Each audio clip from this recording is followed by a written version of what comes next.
Hi అండి, welcome back to rupees kitchen. ఈరోజు మన కిచెన్లో హోమ్ మేడ్ జీరా పౌడర్ దాని తయారీ విధానం చూద్దామా.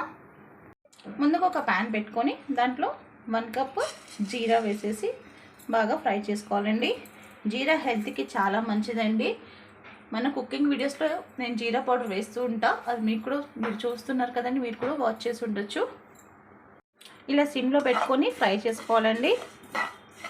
డైజెషన్ పరంగా, మనకి లేడీస్కి పీరియడ్స్ పరంగా కూడా జీరా చాలా మంచిదండి.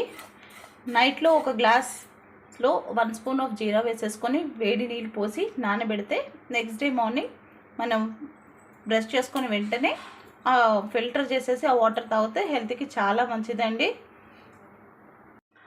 అలా తాగడం వల్ల వెయిట్ లాస్ అవుతుంది, ఇంకా డైజెషన్ పరంగా, ఇంకా గ్యాస్ట్రిక్ ప్రాబ్లం కూడా ఉండదండి.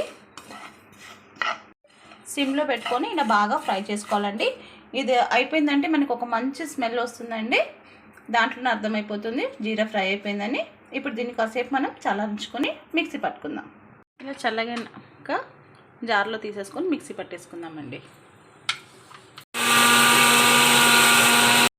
చూడండి, ఇలా ఫైన్గా పౌడర్ చేసుకోవాలి జీరా పౌడర్ని. ఇప్పుడు కొంచెం సేపు మనం ప్లేట్లో వేసుకొని చల్లారించుకొని ఒక 10 మినిట్స్ అయినాక ఒక ఎయిర్ టైట్ కంటైనర్ను వేసేసుకొని స్టోర్ చేసి పెట్టుకుంటే మనకి 1 మంత్ వరకు మనకి స్టోర్ ఉంటుందండి.